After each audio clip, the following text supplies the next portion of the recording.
I'm Sai and welcome back to my channel Sai Tech. In today's video, I'll try to talk about the review of the iQOO 7 device after using more than 50 days of usage. It's been 50 days of using this iQOO 7 device, and during this time, I'll try to talk about all my experience. How did I go with this iQOO 7 smartphone? I'll try to explain about the performance, display, battery charging, camera connectivity, software updates, and the other aspects of this phone. I'll try to talk each and every small point, so try to watch till end of the video. In case if you're planning to buy this phone, this video will be really helpful for a lot of other users. If you have any other doubts about the iQOO 7 device, don't worry, there is one separate playlist which I have created, friends, which is the iQOO 7 users only. So try to click on the playlist and you will find all the videos which are uploaded, close to 472 videos on this iQOO 7 alone. So make sure to watch those videos, that will be really helpful. And in case if my videos are the reason why you bought the iQOO 7 device, the small amount of money for the donation would be really great to this kind of number. That will be really helpful for me to buy new phones in the next upcoming days, which I'm definitely planning to do. The model which I am using right now is of 8GB RAM variant and Snapdragon 870 chipset, exactly as you can see, friends. This is the iQOO 7 device. So let's get started with the first thing about the performance wise. So regarding the performance wise, the Snapdragon 870 has got really good performance, friends. This processor is basically with the high performance levels and less battery draining and temperature kind of issues. Yes, this performance is kind of really stable. So instead of choosing the Snapdragon 888, which is really powerful, but that will definitely reflect in terms of the temperatures and other kind of issues, but this Snapdragon 870 is kind of really stable in terms of performance and temperatures as well. So in case if you want to know more details about the Antutu benchmark scores of this iQOO 7 device, I can definitely show the Antutu benchmark scores. So where I did get about close to 7 lakhs 5,000, 6 lakhs 99,000 on the day one, as you can see. This is after the software update. As you can see, friends, these are the results which are taken as a calculation. So in terms of the performance and the benchmarks, you should not be worried at all. The benchmarks wise and performance wise, it's absolutely the beast right now. So but the thing is that in terms of the performance, you will experience slightly the heating problems and slightly the battery draining issues will be there definitely. This iQOO 7 device will not compromise in the performance. No, performance will not be compromised, but that will definitely result in the battery draining and slightly more temperatures will be heat in this phone. That's two things are the negative disadvantage. Obviously, everything cannot be perfect in any phone. So definitely you need to sacrifice those things for the performance in this iQOO 7. So apart from that, even after the recent software updates, I did not feel any kind of slowdown in terms of the performance wise, no issues in terms of the performance. So thank God, because some updates, they do reflect in the performance. They'll try to decrease the performance to maintain the temperatures, but that did not happen in the iQOO 7 device. That's the one thing which I did appreciate. So these are the few things which I thought of mentioning in the performance. And now let's move to the next topic, which is a display. So in terms of the performance wise, I forgot to mention few games actually they don't support the 90 FPS because they should get the official update as well. And 4D vibrations cannot be worked in the BGMI game, BioDifference Mobile. You cannot play that, and few of the other games also you cannot play the 4D vibrations. That's completely useless, I would say, because 4D vibrations, it's kind of possible. If they want, they can actually do that. They can actually fix with the software update. They can actually enable this one in every game as possible, but they are not doing like that. They should treat all the games in the same manner. That is what my feedback I can give for the iQOO team. They should treat all the games as same way, not only these games. All games should give this kind of permission. All games should have the voice changes. So because the MI phone or Realme phone, they treat the same way all the games. They don't differentiate the games. So that is what they need to give. So game frame interpolation, I can understand maybe few games are supported. I'm not sure, but at least the 4D vibrations and voice changes, this should be kind of giving the other games also support. So apart from that, there's no major complaints in the performance. Next is the display. In terms of the display, there are a couple of issues regarding the green tint and screen flickering, and some of the users, they did mention that green tint issue is solved with the software update, but right now I'm trying to use the 1.72.9. so in my unit, the green tint issue is not yet solved. It still existed in my unit, even in few of the units as well. So the green tint problem is there, but if you ask me, is it bothering me? I would say it's not bothering me because it's only visible if you try to use the dark mode, and if you try to use the low brightness, if you turn off all the lights in the surrounding, only then the green tint is visible physically. So that case, I am not that kind of person to use in that kind of situation. So for me, it's not bothering. So maybe for some users, it's kind of bothering, I think so. That's the one thing which I thought of mentioning. So screen flickering also, it's not that bothering me. So maybe for some users, it might be bothering, but these two are the big problems where the iQOO 7 is kind of slightly suffering. And one more biggest problem is a low brightness issue. Yeah, so what is happening is that if you try to play a game after certain temperature, the brightness will decrease automatically. It's happening in the iQOO 7. Yes, exactly, friends. If you watch my videos, so don't get me wrong why I'm trying to show my videos, because you should know the proof. Try to watch yesterday's videos on the Genshin Impact. try to see in the test when I did on the IQ7 device, the IQ7 battery brightness immediately decreased. Yes, I did the testing for 30 minutes non-stop. Try to check at least this one video, friends, that will give the clear idea, not for the views. I'm just saying as a proof I'm trying to ask you to watch the video, because when I started the game, the brightness was this much, and after I think 8 minutes the brightness decreased to this much. Yes, automatically the level was exactly at the 60, but the brightness is completely down. You cannot do anything. So this is what happened. That's the one thing. So 3 problems.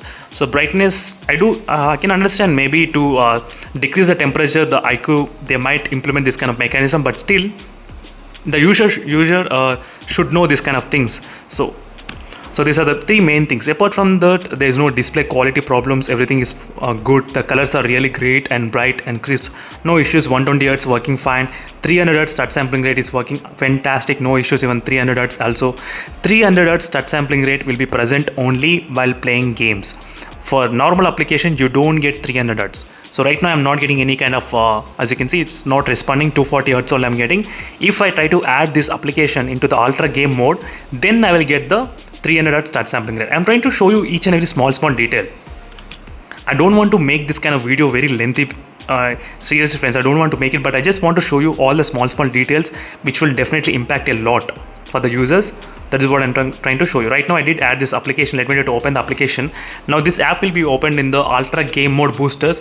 Now the touch sampling rate increase, as you can see. This is what. So some phones, they give the touch sampling rate in every application. Some phones, they don't give the touch sampling rate in every application. So that's the one thing which I thought of mentioning. So displays, we finished. Performance, we finished. Battery and charging, this will take very less time because there's no issues with the battery backup. I would say definitely it was completely fine. I was able to get the screen on time easily 6 hours, 100%, 120 Hz, no issues in my unit. Even not many people complain regarding the battery life in terms of the phone, but many people, they did complain regarding the charging. The charging speed, some users, they're getting about 1 hour, some users, they're taking 50 minutes, 45 minutes. But in my testing, my phone took close to 25 minutes, sometimes 30 minutes. So no issues in terms of the charging speed. You don't need to remember only one thing. Keep the temperatures around the phone really low. Remove the case of the phone and try to keep charge. And try to turn off all the mobile data and everything. Try to put in airplane mode and charge the phone. So in this way, you will be able to fast forward the charging speed. Yes, with the high temperatures, the phone will not charge faster. That is the one thing which I thought of mentioning. So next, regarding the camera. So regarding the camera also, friends, after 3 software updates, there not been that much kind of significant improvement in terms of the camera. I would say overall the camera was completely fine. So 2 things, as I said, the main favorite things are my ultra stabilization mode and the night mode shot. Night mode shots and the ultra stabilization mode are completely my favorite shots, favorite things about this IQ7 particularly. The front cam is not that too great. I do know a lot of people that did not get that much kind of attraction with the front cam. They did not like it, most of the people. But in my opinion, I would say it's kind of decent kind of front cam. Okay, no problem. But in terms of the back camera, it's kind of okay. I would say back camera also really great, not bad at all. In terms of the back camera, in terms of zooming capabilities as well, 14 megapixel shot or normal megapixel shot, it's completely fine. No issues. So only issues, maybe some people, they did not like the front cam, and some people, they are not satisfied with the colors and reproduction of the back camera. But stabilization is perfect. Stabilization is wonderful, and slow motion, only 240 FPS of slow motion is present in this phone. That's the one thing which I thought of mentioning in the IQ7 device. So next, in terms of the connectivity, yes, these were the things will get really interesting, because in the connectivity device, the phone got the 4G plus update. Yes, before, when I purchased the mobile phone, I did not get the 4G plus. So after the software updates, then I received the 4G plus. That's fantastic, friends. Even indoors I'm trying to talk. Sometimes the outdoors we'll get every time, no problem. But sometimes the indoors also I used to get 4G plus. But for the past few days, I'm not getting 4G plus. Now I'm getting 4G plus, as you can see.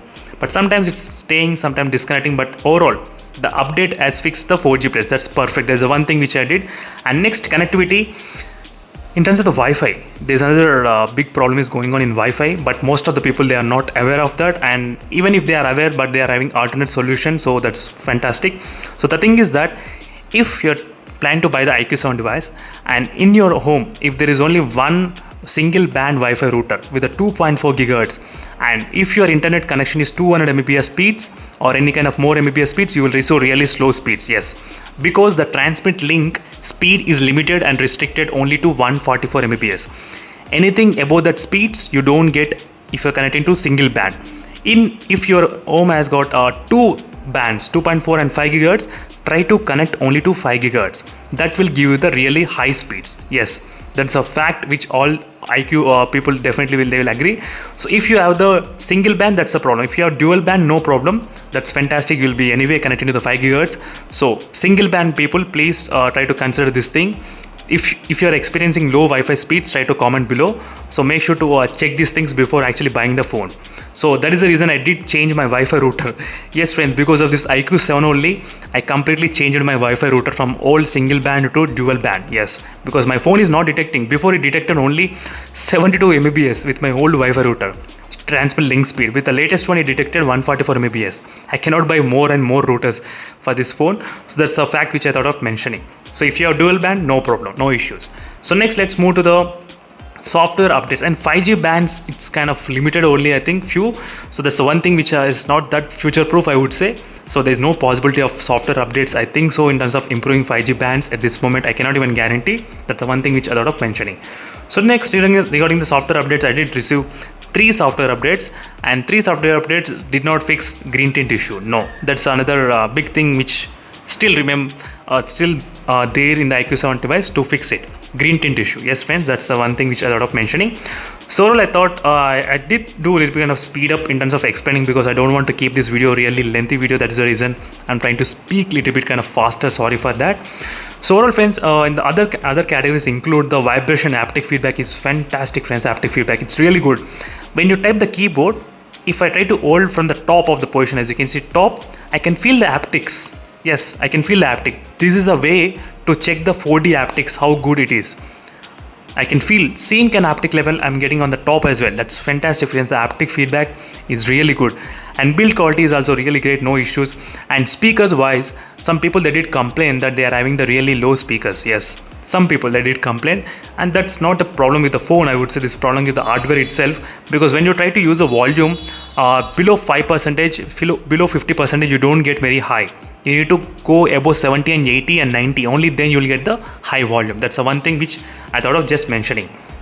So apart from that, everything is great. The back finish also is really good. Most of the time I did not even use the case at all. This is my back finish, how it looks after 50 days of using. As you can see, the sides and the port also, there is not much dust I can see inside the port at this point, as you can see friends. So this was the experience of using this phone after 50 days. Now the final question is, will you recommend this phone? Yes, if you are planning to buy for the gaming. For the gaming, don't worry friends, just close your eyes and just buy the phone. Yes, for the gaming, absolutely, because I can definitely guarantee that no gamer till now got disappointed, apart from not having 4D vibrations, apart from this voice change. In the performance wise, it's absolute. Just before this video, I did upload a video on the speed test comparison between this phone and other phone and RAM management test. Try to check that video.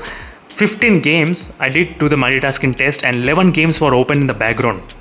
What else we want? That's fantastic. Even the extended RAM capabilities also, that's absolutely friends for the gaming 100%. But for all-round purpose, I'm not sure, because all-round purpose there is another phone which is a Realme X1 Max, which I would recommend, and after that MI Linux device, and after that IQ7 device. For the all-round category, yes, for the all-round, that is where slightly I'm not recommending. So this is my experience friends of using the IQ7 device overall. And make sure to comment below and what are your impressions about this device. And in case, as I said, if my videos are really helpful for you, and if you feel like donating some money, try to donate some money to this number, so that will be really great. I can buy the new phones. So even I thought of whenever the people ask me, can you buy the Legend and can you buy the Realme X6, so at this point I was unable to buy any other phones, when that is the reason. So until I get the review units, I need to get this kind of donations at all overall. So thank you for watching this video friends, and see you in the next video. Until then, stay tuned for more updates. I'll be back with another videos as well very soon. Stay tuned friends, and thank you for watching. See you in the next video. Until then, bye.